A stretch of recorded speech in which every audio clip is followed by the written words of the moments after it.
Good afternoon, everyone. This is KW0415, and today we are going to once again engage in some basic Buddhism with KW. This week we are going to go ahead and do the usual traditional chant. We are also going to review what was talked about last week. We're going to talk about what is impermanence. I mean, it's right in the word, but we'll talk about what it means from a Buddhist context, if you're a practitioner and what have you. Why is impermanence important? The topic for next week, and then we will have a question answer at the end. Uh, Today's talk is going to be very straightforward, so I don't imagine that there's going to be any questions. But we'll see when we get there. So the first thing is our usual chant. So these are not my own teaching, and to take credit for them would be plagiarism. If I were, whether I'm writing it or whether I'm saying it on a stream or a recording. So that's plagiarism. So I want to give credit where credit is due to the Buddha and his disciples. Namo tassa bhagavato arahato samma sambuddhassa. Namo tassa bhagavato arahato samma sambuddhassa. Namo tassa bhagavato arahato samma sambuddhassa. Meaning homage to the blessed one, the holy one, the fully enlightened one. Homage to the blessed one, the holy one, the fully enlightened one. The blessed one, the holy one, the fully enlightened one. So I want to say hello to the people on Glamesh, and I also want to say hello to anyone who's watching the recording on YouTube. Hello, I hope you're doing well. So last week we talked about the idea of dukkha, that being suffering, unsatisfactoriness, sort of as a in a general sense as well as in a more specific sense. So if we have a broken leg, obviously that's dukkha. We can feel that dukkha very, very apparently. However, there are other things that are dukkha that may not register as dukkha or unsatisfactoriness, like enjoying my pizza, which I don't have any pizza. Bummer. But enjoying a pizza, that in reality is dukkha, but we don't perceive it as dukkha because it brings us so much enjoyment and pleasure. And then there's everything else sort of in between. Driving to work sometimes can be dukkha, sometimes it's not.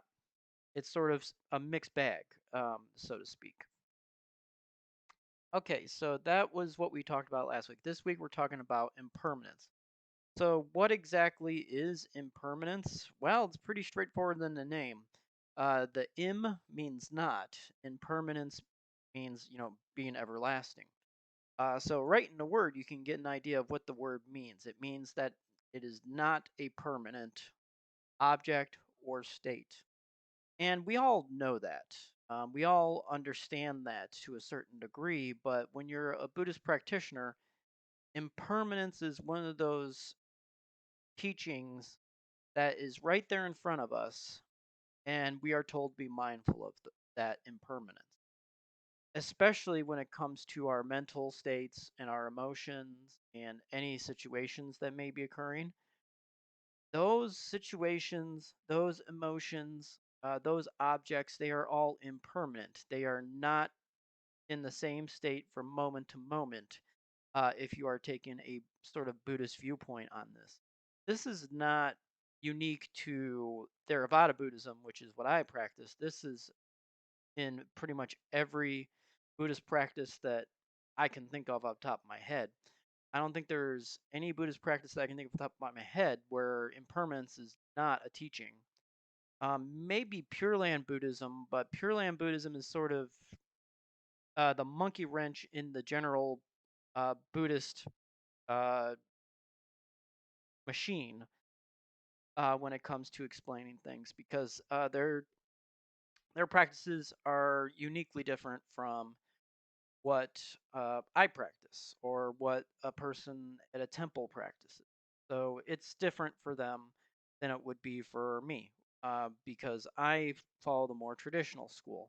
So impermanence is just the basic law in Buddhism that nothing that is created will stay the same. And uh, Piyadasi Thera has a work that's available online. I can provide the link at some point. And it talks about the three marks of existence. So, the three marks of existence in Buddhism are impermanence, dukkha, and not self. Not self is going to be a whole hour of explaining, but we're not doing that now. We're working on the first one, impermanence, here. And this law of impermanence is something that a Buddhist practitioner, whether it's a layperson or a monk or anything in between, needs to be mindful of. Because if we are mindful of impermanence, the amount of dukkha that we experience is usually lessened. Usually being the key word there. Sometimes we sort of grasp on the things, don't see its impermanence, and therefore the dukkha does not dissipate. It does not become reduced. It does not go away. It lingers.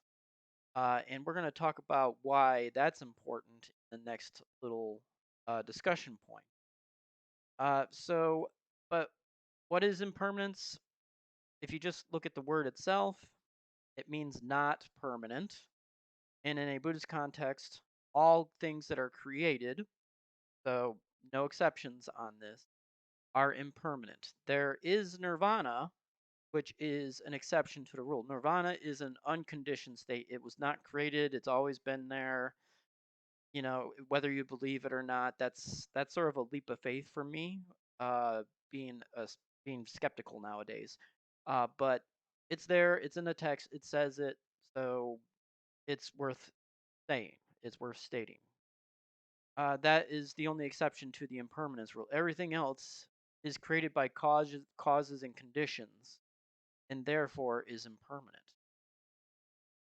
But why is impermanence so important? Whether you're a Buddhist practitioner or you're just someone that's living their life, everyday life, or you're somewhere in between where you have an interest in Buddhism, but you're not sure if you want to practice or you want to become a monk and be more serious.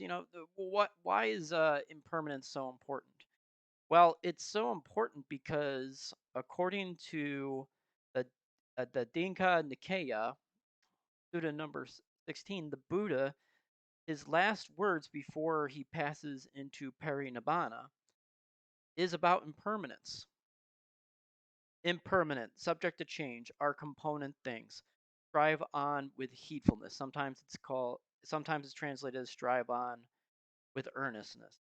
So this is an extremely important teaching. I mean, the Buddha would not say this lightly if those are his last words before he passes into parinibbana, which is the final state of an awakened being before their physical body ceases. So it's imperative to see the world as it is with wisdom. And one of those ways is seeing things as they are impermanent. Like I said, there's only one sort of phenomena that's exempt from this, and that's nirvana.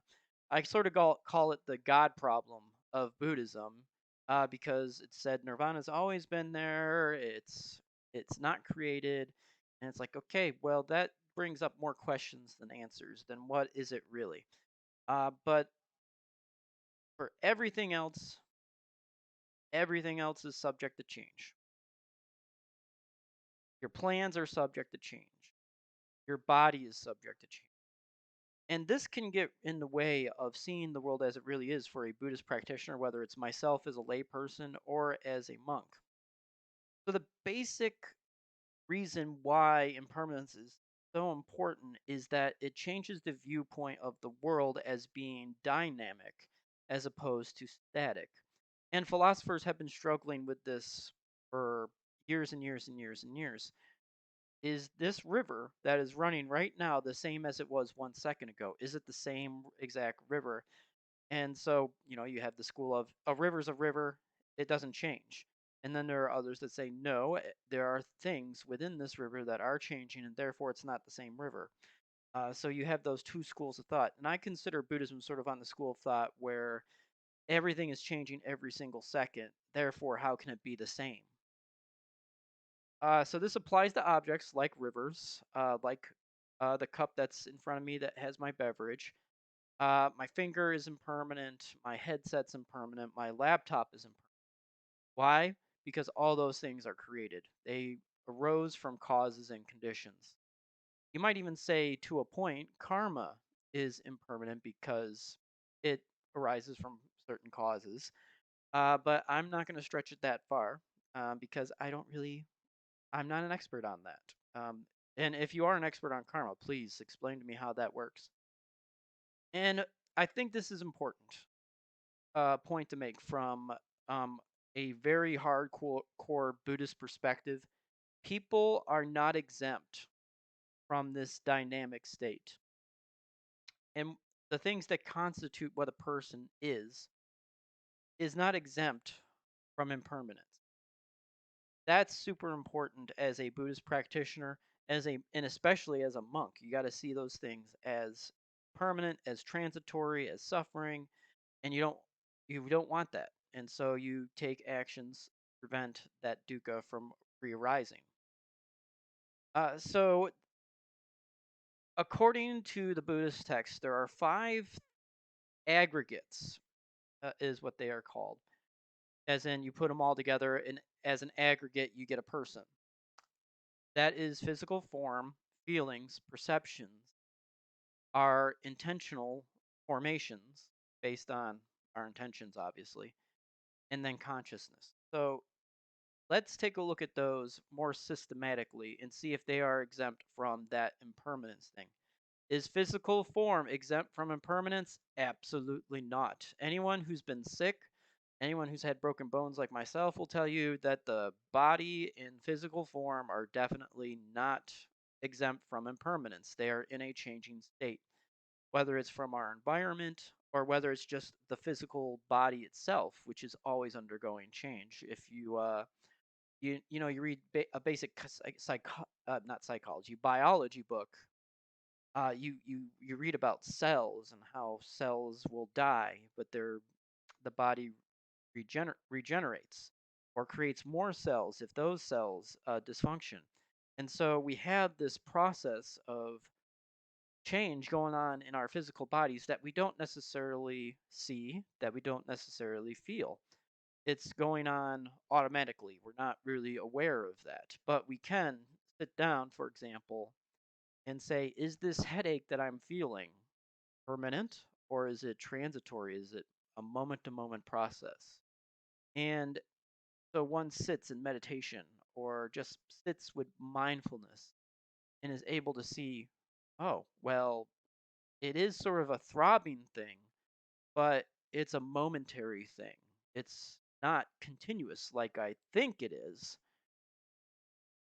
but it's actually a moment to moment process. So that is different when it comes to a perspective of we like to think of ourselves as not changing, and it sort of goes against that sort of philosophy that we don't change. Even stable characteristics of a person, like personality, can be changed if the person wishes to. It would be very difficult.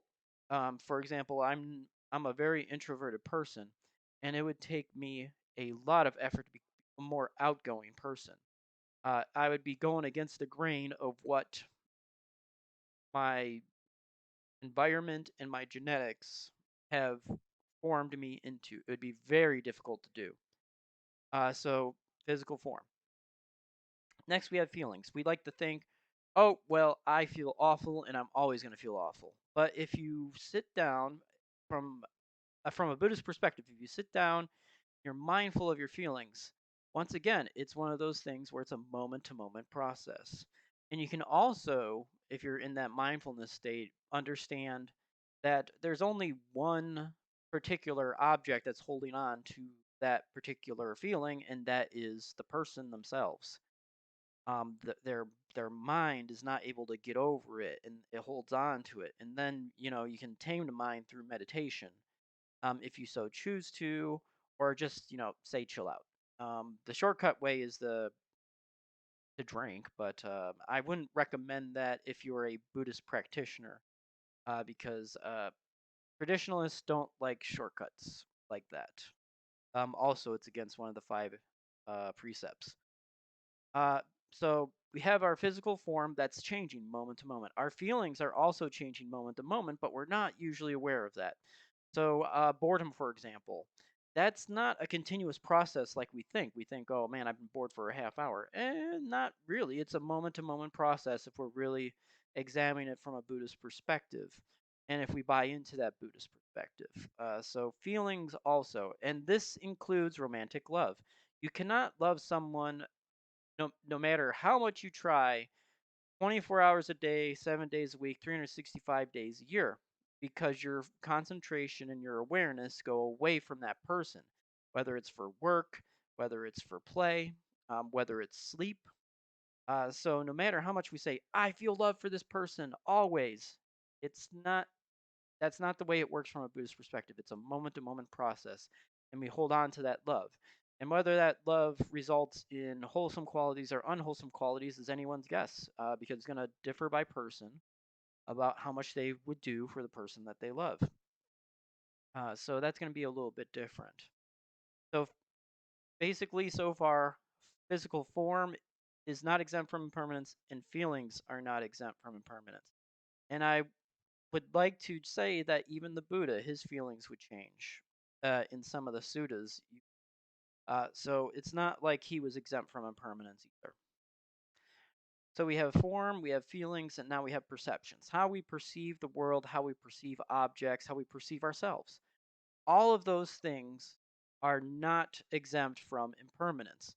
We'd like to think that we're always going to think highly of ourselves, or that we're always going to think that we're worthless garbage, or that we're always going to be neutral about ourselves. But situations change, and those perceptions change. Think about it this way. You first meet a person, and your first impression of that person is, wow, I don't want anything to do with this person. But through your interactions, your perception changes. Maybe for better, as in maybe I misjudged this person based on my first impression. Or it could go for the worse, or this person is worse than I thought they were.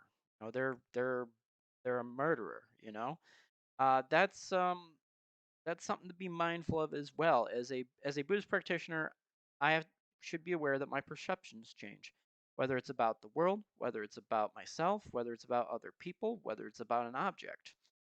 So that's something to be mindful of in a Buddhist practice as well. And therefore, the argument is that perception is also impermanent because those things are changing. So we have physical form, we have feelings, and we have perceptions that are impermanent. What are these intentional formations that we see in the text? So basically, any action that we take has an intention behind it. I reach for my drink because I'm thirsty. So maybe that's greed. I don't know. I would think that it's not. When you're thirsty, it's sort of like a natural life function. But are you clinging to life when you are drinking water or whatever your beverage is? Good question. I don't have the answer to that one. I would have to probably contemplate that in meditation.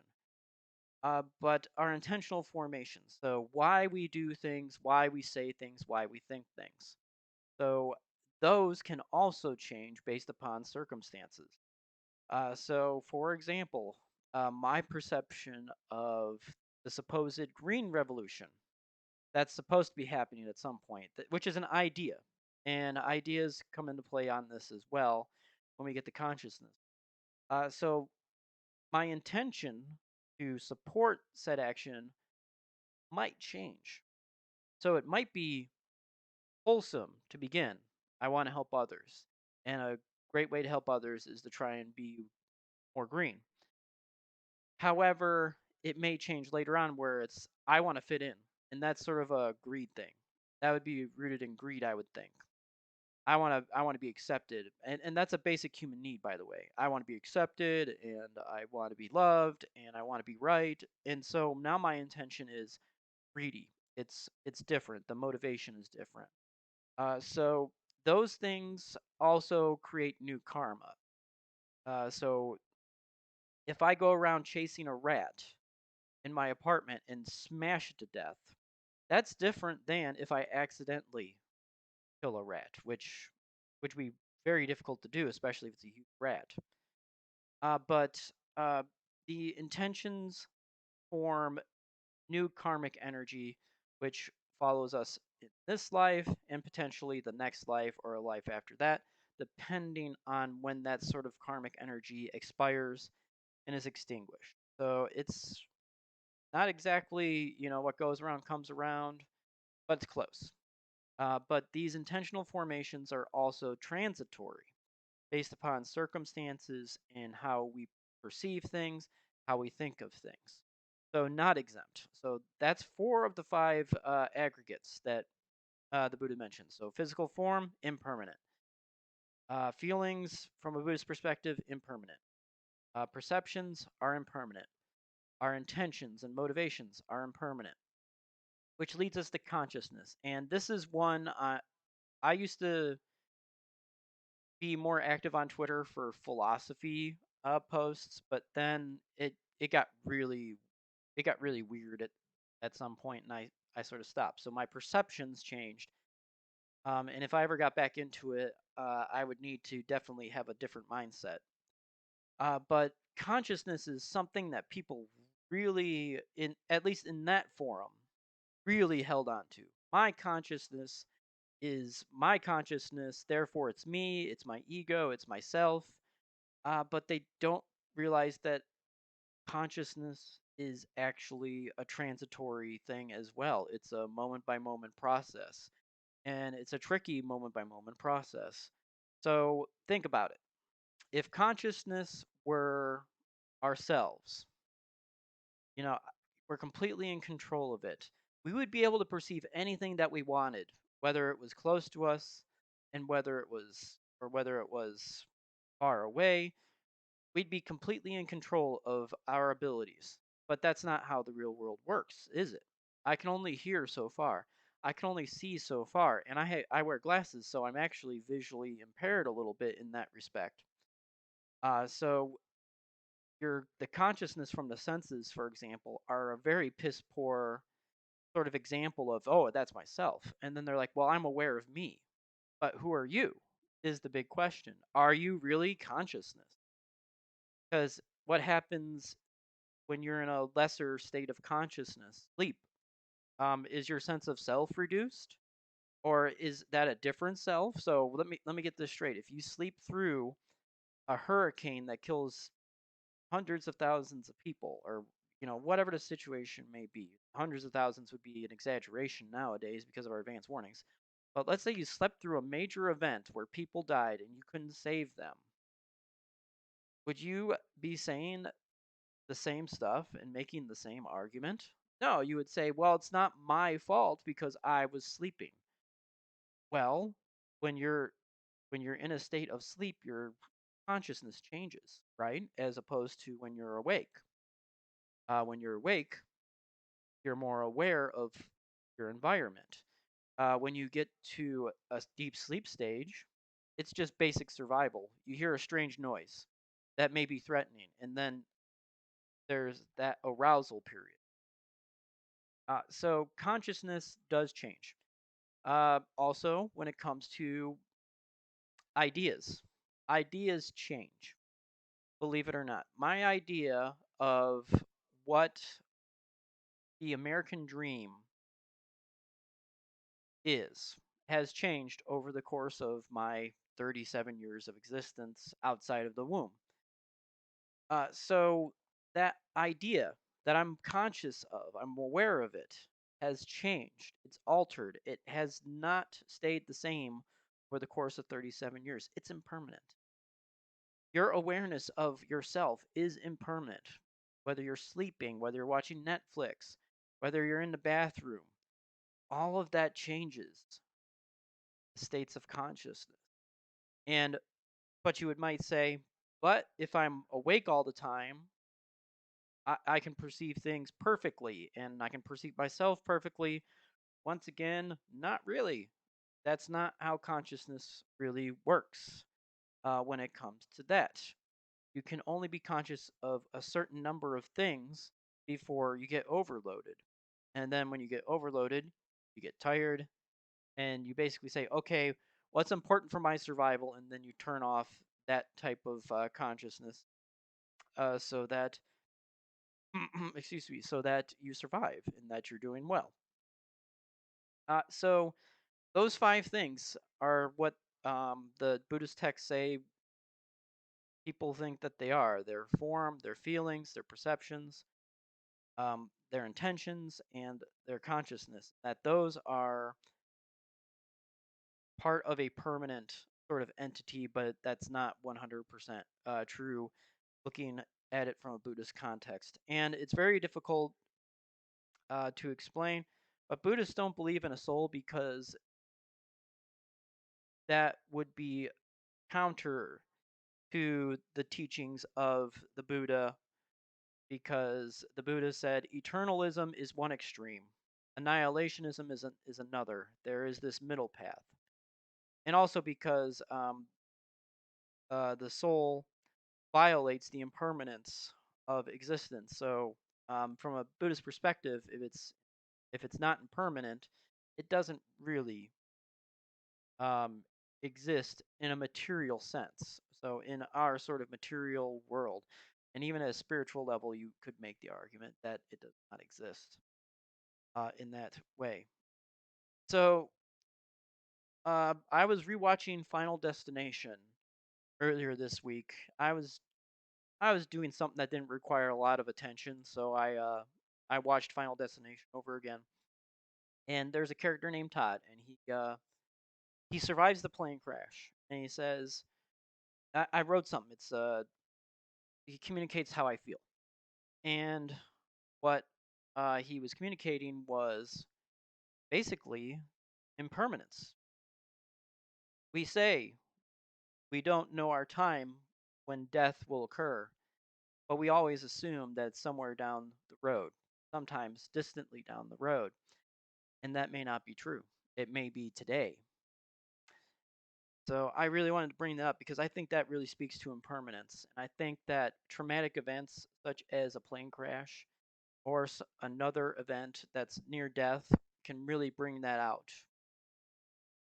So basically, impermanence is not having any permanent state, whether it's a person, whether it's an object, whether it's a thought, even. Those things are always in a state of change. We think it's stable, but that's basically our brain playing tricks on us, according to some of the Dharma talks that I've been watching and listening to. We think that the cup that's in front of me is a permanent thing, but it's just my mind playing tricks on me because that thing is always changing. It's impermanent, transitory, and always subject to change. And it's very difficult to explain a soul to a Buddhist because it doesn't follow that rule. And so the Buddhist would say, well, does that really exist then? Of course, they might also ask if a tree exists.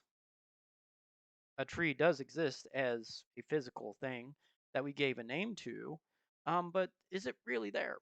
Or is it just our mind playing tricks on us?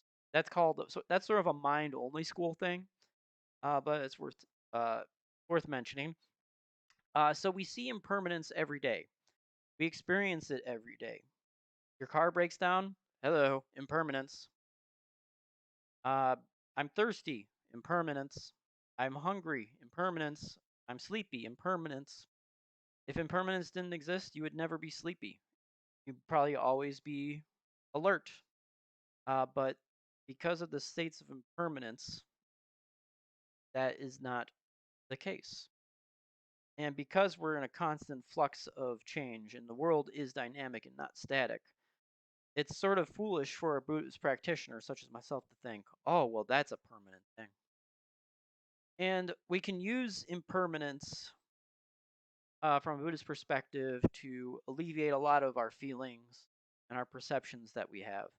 So I can perceive someone as a terrible person that made me really angry. But then if I sit and I think about it, that person is always in a state of change.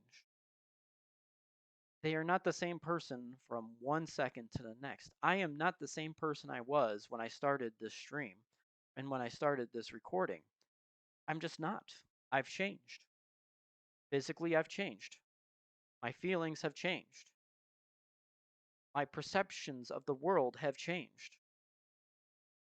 My intentions have changed. My states of consciousness have changed. But I just may not have been aware of them. So it's right there, right in front of us. It is right in front of our faces. But sometimes we choose to look like this and not see it and say, nope, that's not a thing. It's not really true. And for a Buddhist practitioner, that's a very dangerous thing because it just means that there's a possibility of more dukkha. And that's the thing we're trying to reduce and eliminate at some point is dukkha. We don't we don't need it. We say at some point we say, you know what? We've had enough of this dukkha thing. Let's try and get rid of it. Let's put it away, put it to the side, put it in a cupboard and keep it there. All right, so that's it for the talk on impermanence. It wasn't supposed to be even this long, but it turned out this long. So the topic for next week is going to be the second mark of existence. I've already talked about dukkha at length, but we're going to get specific about it and tie it into the first mark of existence being impermanence. So, pizza gives me pleasure. It can't be causing me dukkha. Well, according to three marks of existence, probably that is incorrect, at least from a Buddhist perspective. So look. There are no questions in chat, which is fine. Um, but if you do have questions, please go to the comments section. You can get a hold of me on Twitter and visit my Twitter page. Send me a message on there, or send me a tweet if you have any questions. So, like I said, next week we'll be talking about dukkha, but more specifically how that ties into the first mark of existence of impermanence. Sadhu, sadhu, sadhu. So until the next stream, everyone, take care of yourselves, and I'll talk to you soon. Goodbye for now, everyone.